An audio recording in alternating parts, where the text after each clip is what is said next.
Hi, I'm Joe Whitehead from Ashridge Strategic Management Centre, and along with Andrew Campbell, also of Ashridge, and Sydney Finkelstein of Tuck Business School, we have authored the book Think Again.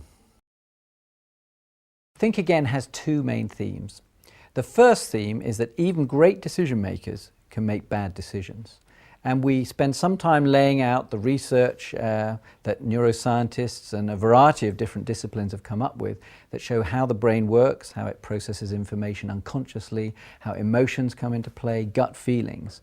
And these can often guide experienced decision makers into making great decisions, but under certain conditions, what we call red flag conditions, they can lead to serious errors. So there are four types of red flag conditions we identify. Number one is misleading experience.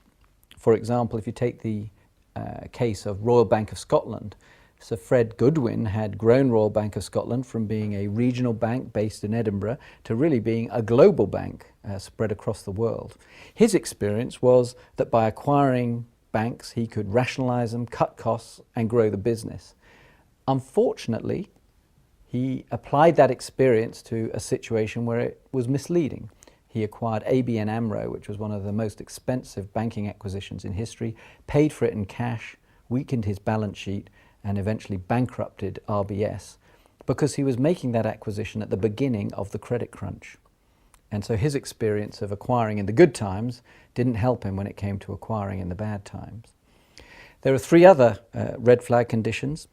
We call them misleading prejudgments, inappropriate self-interest, and inappropriate attachments, and we describe each of these in some detail in Think Again. So the second theme of our book is what to do about it and how to reduce the risk of flawed decisions. And we suggest a two-step process, what we call the red flags and safeguards process. The first step is to identify the red flag conditions, which I've just described. And the second is to pick out particular process safeguards that will help for those particular red flag conditions. So taking the example of Sir Fred Goodwin at RBS, the board could have challenged him and said, are you sure that the previous history of making good acquisitions is something that we can draw on to conclude that this is a good acquisition? Isn't the situation changed? Unfortunately, in the case of RBS, the chairman was not an experienced banker, and so that didn't happen. And as we know, RBS has collapsed and is bankrupt today. So what's the lesson? Number one, recognise that even great decision makers can make flawed decisions. Number two, use the red flag conditions and safeguards process to reduce the risk that it'll happen to you.